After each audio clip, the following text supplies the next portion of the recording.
Semua Bapak Ibu sekalian, ingat kalimat ini. Saya perlambat sedikit. Bonus yang Allah berikan kepada orang yang menjadikan 4 ini sebagai model dalam kehidupan.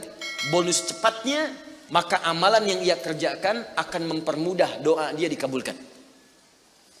Tadi saya contohkan sedikit kan. Syuhada nggak usah ditanya. Orang-orang para syuhada itu bahkan sebelum wafatnya diberikan jalan-jalan kemudahan oleh Allah. Bahkan sebelum wafat kalau benar syahidnya, itu banyak doanya yang dikabulkan. Bukankah para ulama bagian dari mujahid fisabilillah? Berapa banyak para ulama yang mengangkat tangannya dikabulkan?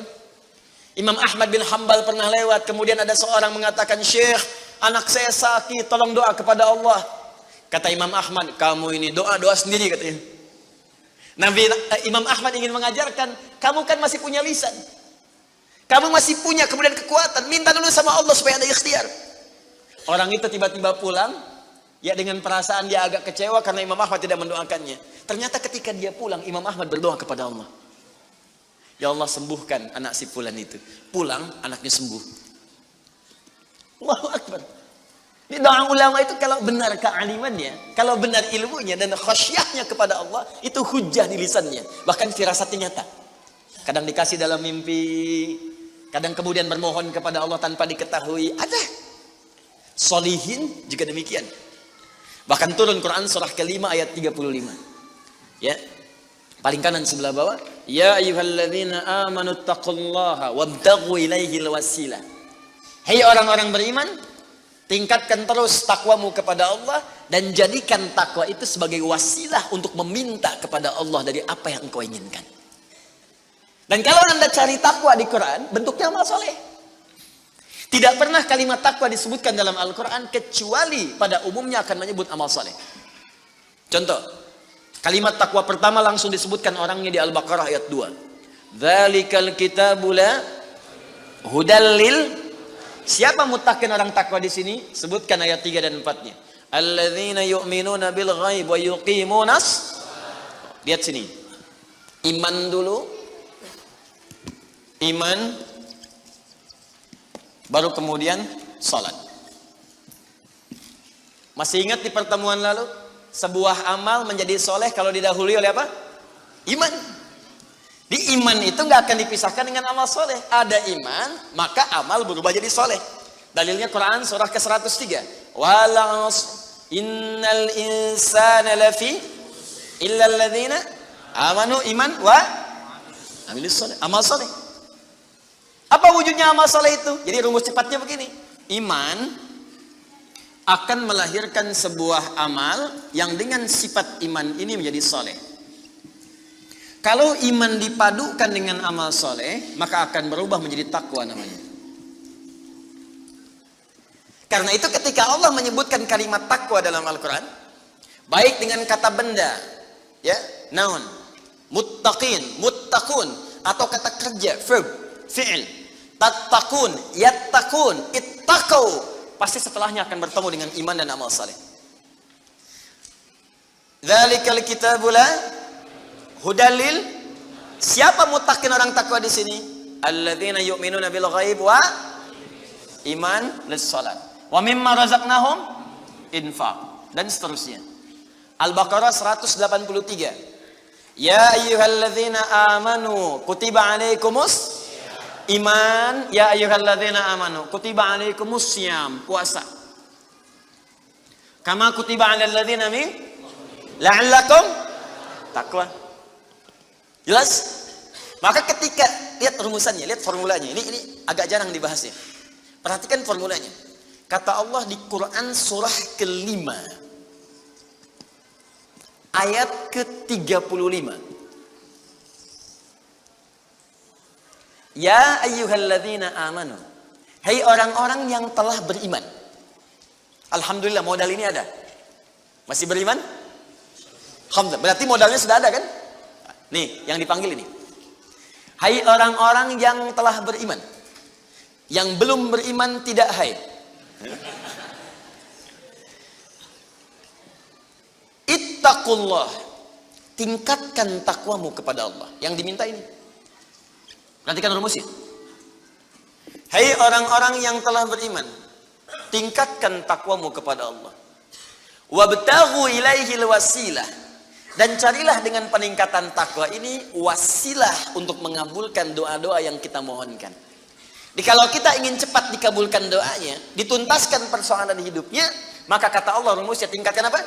Takwa. Sekarang kita ingin tingkatkan takwa, apa rumusnya? Takwa itu formulanya iman plus. Nah, intinya di sini amal soleh. Jadi kalau kita kumpulkan amal soleh, kumpulkan, itu salah satunya ciri meningkatkan takwa. Kenapa takwa ditingkatkan? Untuk mengentaskan problem kehidupan kita. Bahkan nanti ada yang belum berdoa, saking tingginya takwanya, itu masalahnya diselesaikan oleh Allah tanpa dia meminta. Dalilnya Ustaz, Quran surah ke-65, di akhir ayat kedua. Di akhir ayat kedua, di awal ayat ketiga. Wa may yattaqillaha yaj'al lahu makhraja wa yarzuqhu min haitsu la. Siapa yang mampu meningkatkan takwanya kepada Allah, salatnya meningkat dari yang fardu tambah sunnah, amalan hartanya meningkat dari zakat tambah infak, amalan Qur'annya meningkat dari sekedar baca mulai kemudian tilawah atau mulai menghafalkannya, amalan puasanya meningkat dari Ramadan mencari sunnah-sunnahnya, tingkatkan. Maka pengertian persamaannya ya ja'allahu makhraja. Semakin meningkat takwanya, semakin aku tuntaskan semua persoalan kehidupannya. Jadi Bapak Ibu kayaknya nggak dapat masalah, padahal Anda tuh mengalami masalah sebetulnya. Cuman masalahnya sebelum dialami diringankan oleh Allah sehingga seakan-akan tak terasa. Ada yang langsung masalah dihadapkan di depannya, tapi diberikan ketenangan dalam jiwanya sehingga perasaannya nikmat saja. Padahal sebelumnya tidak begitu. Macet, sebelumnya menghujat, kadang mencela, klakson nggak berhenti, ya, bikin status juga, langsung kasih komen negatif, ya, Jakarta kesini banjir, siapa gubernurnya, misalnya, apa solusinya? Ini begini, ini begitu, apa solusinya? Apa ketenangan yang kita dapatkan? Tapi ada orang yang ketika dapat macet, tiba-tiba, Allahu Akbar, dia cuma klik dengan satu tombol, klik keluar merotal. Alhamdulillah ya Allah engkau kasih macet. Kalau enggak macet seperti ini, bagaimana aku kemudian mendekat kepadamu dengan mendengar murotal ini? Ternyata ketika macetnya 15 menit, hafal ayat 3 ayat. Selalu ada hikmah dalam kehidupan. Sedang zikir, ada yang berdoa, itulah yang dimaksudkan. Dientaskan persoalan, diberikan ketenangan, dan dipahamkan tentang nikmat yang diberikan. Ada orang yang minta dulu. Nah nanti orang soleh ini, solihin, itu diantara mereka bertawasul dengan amal solehnya. Ada yang sering bersolawat, tawasul dengan solawatnya. Ada yang sering infak, tawasul dengan infaknya. Bukankah kita pernah mendengar kisah yang sangat viral? Padahal masa itu belum ada media sosial. Tapi sampai kekinian sekarang. Kisah ini terjadi sangat lampau. Sampai sekarang lewat 15 abad masih viral dibukukan. Perhatikan, kalau kita ikhlas, maka semua kisah kebaikan kita akan diangkat sampai di masa yang tidak batas, sampai terjadi hari kiamat kembali kepada Allah Subhanahu wa taala. Walaupun komunikasi alatnya tidak lengkap. Pernah dengar kisah 3 orang yang sedang berjalan kemudian tiba-tiba ada hujan, berlindung masuk ke sebuah gua. Begitu masuk di dalam gua itu, kisahnya sangat populer sekali sampai ada di Sahih Al-Bukhari, sampai sekarang sering dikisahkan. 3 orang laki-laki sedang berjalan beraktivitas. Tiba-tiba datang hujan deras, berlindung masuk ke dalam sebuah gua. Ketika duduk di gua itu tanpa sadar batu dari atas menggelinding menutup ke dalam muka pintu gua itu. Pus, rap. Saking padatnya tidak meninggalkan celah yang cukup untuk mereka keluar. Akhirnya setelah reda berusaha untuk mendorong. 3 orang nggak sanggup. 1 lemas, yang 2 dorong makin nggak sanggup. 1 lebih lemas, 1 orang dorong ya sama betul-betul nggak sanggup. 3 aja nggak sanggup, 1 pengen dorong, nggak bisa. Akhirnya yang paham rumus ini, dari 3 orang itu mulai berkata kepada teman yang 2, ini mustahil kita bisa kemudian tuntaskan kecuali kita bertawasul dengan amal soleh yang pernah kita kumpulkan dalam hidup. Jika kita sudah merasa tak mampu sebagai makhluk, maka ini tanda dari Allah untuk meminta kepada Khalik. Dan disinilah kita disadarkan oleh Allah pentingnya amal soleh. Maka kalau kita sudah merasa amal soleh kita bermanfaat, bahkan bisa dipakai dalam doa, nanti akan semakin semangat amal solehnya. Itu rumus Pak Bu. Di sekarang banyak orang itu tidak mengerti kenapa mesti beramal soleh. Karena itu ketika diminta beramal, malas. Maghrib sudah sholat, begitu isya adzan, Allahu Akbar, ayo isya. Kok cepat amat, barusan udah maghrib sekarang isya lagi. Tapi kalau orang yang ibunya mengerti, Allahu Akbar, mudah-mudahan tiap menit sholat. Kata bisa minta. Minta. Bukankah dalam sholat itu minta? Ya, Rabbighfirli warhamni wajburni warfa'ni. Permintaan semua. Dalam sujud minta lagi, minta. Selesai. Maka 3 orang itu bermohon dengan amalannya. Yang satu mengatakan, ya Allah, saya punya seorang ibu yang saya baktikan hidup saya untuk melayani beliau. Saya bekerja pulang kemudian tidak pernah saya mengambil sesuatu sebelum ibu saya dulu. Apa yang saya lakukan sebelum tidur, saya kemudian siapkan susu untuknya saat bangun, kemudian saya berikan terlebih dahulu. Saya tidak pernah menyentuh makanan sebelum ibu saya terlebih dahulu menyentuhnya. Satu kali saya datang, ya Allah, mendapati beliau sudah tertidur. Maka saya tidak berani menyentuh kemudian makanan itu. Dan saya punya kebiasaan ketika bangun saya siapkan air susu. Ya, saya bayangkan ibu memberikan ASI kepada saya, maka sekarang saatnya saya memberikan susu kepadanya. Kemudian saya tunggu di sampingnya, saya sampai ibu saya tertidur sampai bangun. Ketika dia bangun, saya tidak pernah terangkan kepadanya bahwa saya memegang nampan itu dari sejak malam sampai dia bangun. Kemudian saya tuangkan, saya minumkan kepada beliau, setelah beliau menyentuh baru saya makan. Kalau ini menjadi amal soleh yang pernah saya kerjakan, ya Allah, dan Engkau ridha dengannya, mohon bebaskan kami dari kungkungan batu ini. Yang tadinya tidak bergerak, begitu didorong bergeser. Mau keluar masih susah. Ya, ini pertanda dari Allah ingin mendengar semua amalan-amalannya supaya adil terdengar keseluruhannya.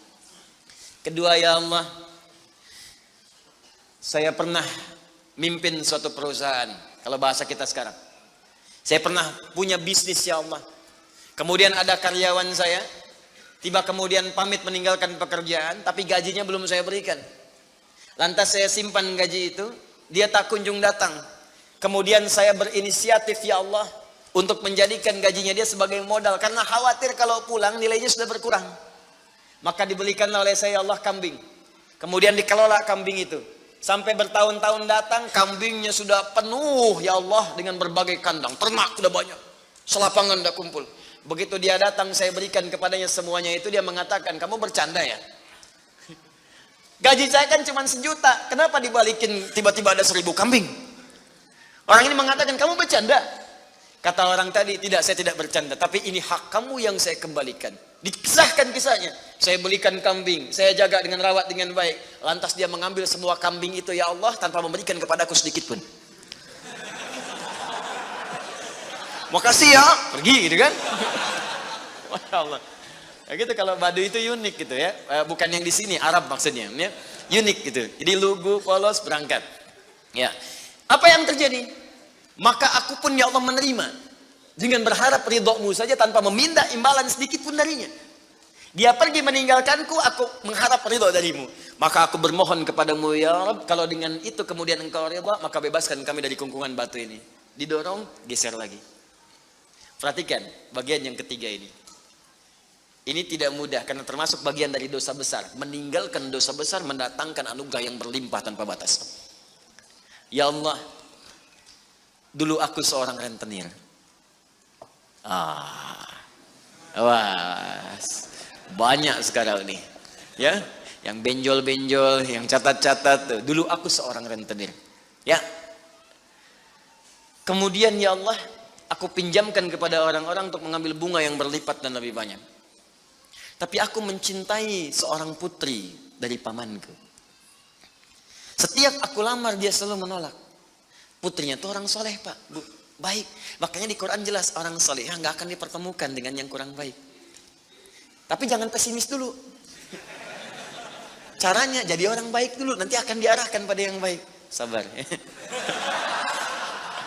Datang sendiri nanti. Ya. Maka apa yang terjadi? Satu saat aku punya kesempatan karena pamannya ternyata butuh modal, aku pinjamkan. Lama dia kemudian tidak bayar-bayar sampai menggelinding hutangnya begitu banyak terkumpul. Datanglah kemudian anak gadisnya kepadaku untuk minta keringanan. Maka aku katakan kepadanya, malam ini pun hutang bapakmu aku akan lunasi seluruhnya tanpa kecuali kalau malam ini engkau mau bergaul denganku. Maka anak perempuan itu sedih, merasa terancam, tapi tak mampu berbuat banyak untuk bapaknya, dia pasrah kemudian mengiyakan. Di malam itulah sejak aku siap-siap untuk menggaulinya, tiba-tiba si gadis itu dengan fitrah lisannya mengatakan, nih kalau orang nggak pernah maksiat, ini kalimatnya itu tinggi sekali. Besar, pengaruhnya banyak. Kata perempuan ini, ittaqillah, paman, bertakwalah kepada Allah. Satu kalimat di gadis itu menggetarkan pada jiwaku, melahirkan rasa takut yang sangat dalam. Aku lari meninggalkannya sambil mengatakan, sudah, bapakmu tak ada utang lagi padaku. Dan aku lari meninggalkannya. Ya Allah, kalau dengan perbuatan itu engkau ridha yang menjadikan aku bertobat sampai sekarang, maka mohon ya Allah bebaskan kami dari kungkungan batu ini. Begitu mau didorong, batunya sudah menggelinding jauh meninggalkan mulut gua itu. Kumpulan amal soleh yang digunakan wasilah untuk berdoa, terkadang akan cepat mampu mengabulkan apa yang kita mohonkan. Apalagi kalau yang dimintakan adalah pengalaman meninggalkan perbuatan maksiat yang besar. Karena maksiat-maksiat itu jangan diikuti. Jauhi, tinggalkan. Nanti saat butuh, minta dengan amalan itu. Itu boleh, ayatnya ada. Yang nyuruh Allah berarti Allah yang menetapkan jalan. Salah satu formulanya mengerjakan itu supaya semangat beramal soleh. Amal soleh itu kan cuma dua. Kalau enggak if'al, wala taf'al. Do it, live it. Kerjakan, tinggalkan. Kerjakan sholat, jauhi zina. Kerjakan kemudian infak, jauhi bohong. Kerjakan ini, tinggalkan ini. Anda cukup kerjakan, tinggalkan. Dan dengan wasilah itu minta kepada Allah. Jelas di sini? Rabbin fa'ana bima alamtana, Rabbi alimna alladhi yanfa'una. Nabi ta'allumi wa tawassalna bi ta'limi antarzuqanal wasi'a wa antarzuqanal amanah.